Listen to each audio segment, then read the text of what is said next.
Hey everyone, The Substance, starring Demi Moore, is now out in theaters. It's a psychological thriller that puts the screws to ageism and sexism, while also putting the screws to the examination of the topic. As a result, the film is three parts horror, two parts social commentary, and one part cinematic artistry. And boy, do we have a lot to talk about with this movie.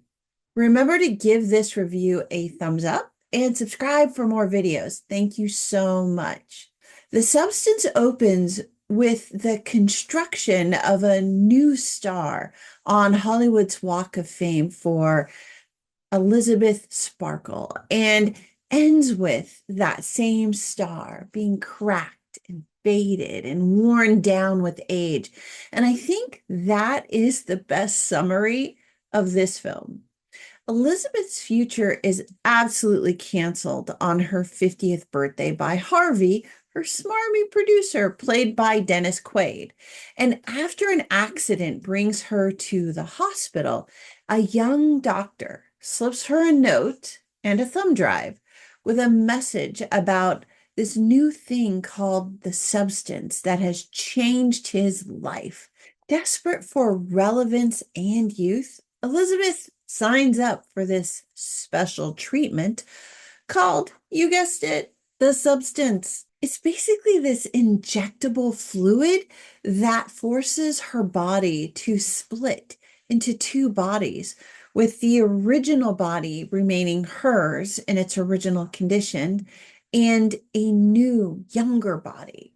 The only catch is that each body can only be active for 7 days at a time, with the original body being the matrix or the primary unit from which the younger body draws its elixir, I guess, elixir of life. So now we have Elizabeth and this other new, sexy, hot 20-something body who chooses to call herself Sue. And as Sue's star rises, she hungers more and more for Elizabeth's life force, basically creating this battle for survival between them because Sue's hunger for life is causing her to consume Elizabeth's vitality faster than it can be regenerated. This obvious narrative confronts the impacts of sexism, ageism, and the old guard syndrome of the young consuming the old as they rise to power, and the old struggling to regain their youth and retain their relevance at any cost. It's the clash of the forces of age and sex or sexism and power that really create some of the most fascinating and devastating and absurd questions that our society faces today. The substance doesn't shy away from ripping the facade off of those gentle conversations that we have in public as we critique this vicious dance of power. And the film doesn't hesitate to skewer itself in the critique of its critique. The substance is indelicate and it's heavy-handed from start to finish, but that's the whole point of the movie. A subtle film would not have produced such a powerful reaction, nor would it have created such a weirdly dynamic philosophical conversation with itself. And it's in the post-movie reaction that you find the subtlety of the message, which is essentially that if you allow others to define your personal value and you buy into their definition of your value, you essentially are validating their opinion of you. And when their opinion changes, your entire world, your identity, and your value of yourself crumbles. There is no better version of yourself hiding within you. There's only you. And that's what this film gets to. Visually, the film is striking. The substance has a very modern art feel to it that embraces the bold primary color palette, vibrant liquids that just shine with light. They capture the light in these amazing ways. And the textures that they use in the film, they just have this organic look to them that is hard to describe because they really are like, and when I say organic, I mean like body, like from skin to fluids to textures of the body.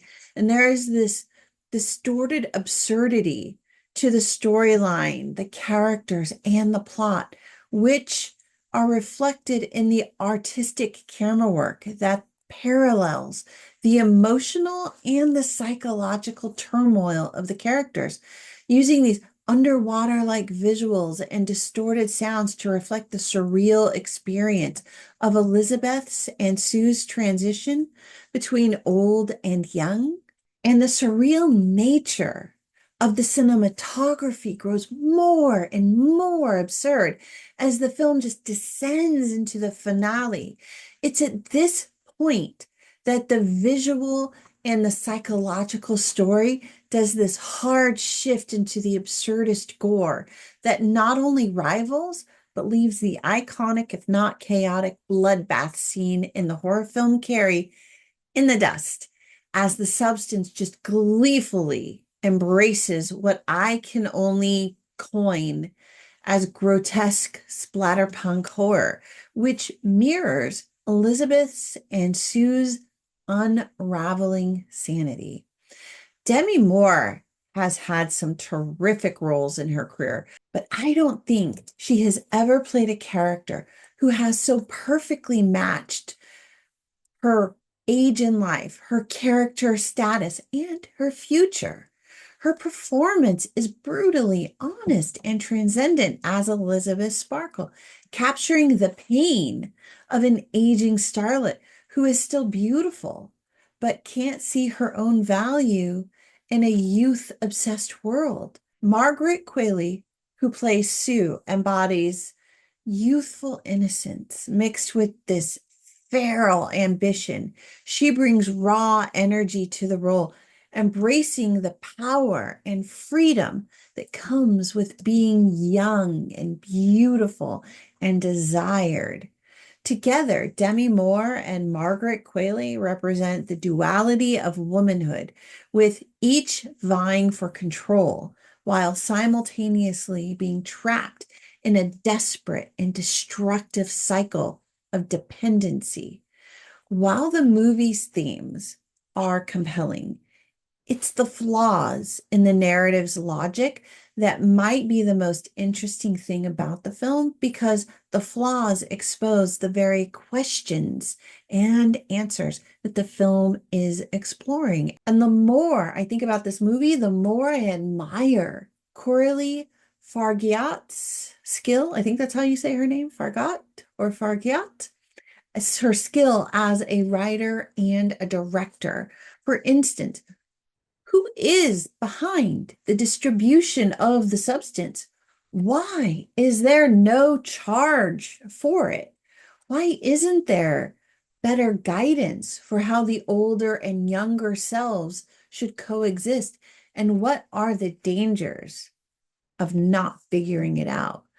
There's a lingering sense that the story is building toward a significant lesson, but it never quite materializes in the film. Instead, the answers seep into your mind afterwards as the film lingers, forcing you to think about the 2 hours and 20 minutes of madness that you just experienced on the screen.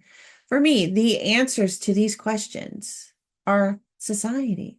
The substance is a metaphorical substance created by society, and the cost of taking it is your soul. If you don't figure out how to find peace with who you are, well, that's when the true horror story begins. The substance is not for everyone. If you dislike blood, lots of nudity, gore and heavy psychological drama and horror, this film just is not for you. It's graphic, it's disturbing, and honestly, it's deeply entrenched in a distorted female perspective, particularly how women are valued or devalued based on their age and beauty. Fans of psychological thrillers, horror, and splatterpunk may actually enjoy this film, but it's not a family-friendly Halloween movie, and it's not appropriate for young kids. It's an intense, surreal experience that I think will struggle to find a clear audience due to its contrasting themes and pacing. In the end, the substance, it feels like it could have been told in 90 minutes and you would have gotten the same impactful story. I feel like it lingered a little bit too long.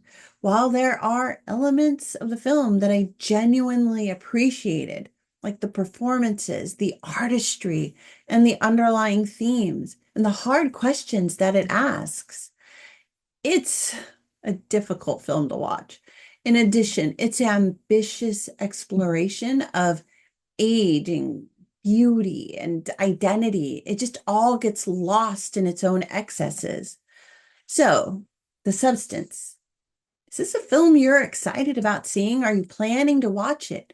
Or have you seen it and was it what you expected? If you are not sure about this film and you want to know more, let me know and we can chat about it in the comments because this film is so different from anything else out there. It's really hard to describe. So feel free to share your thoughts. And yes, spoilers are welcome because this one is really weird and I think it's safe to talk about because it's just so odd.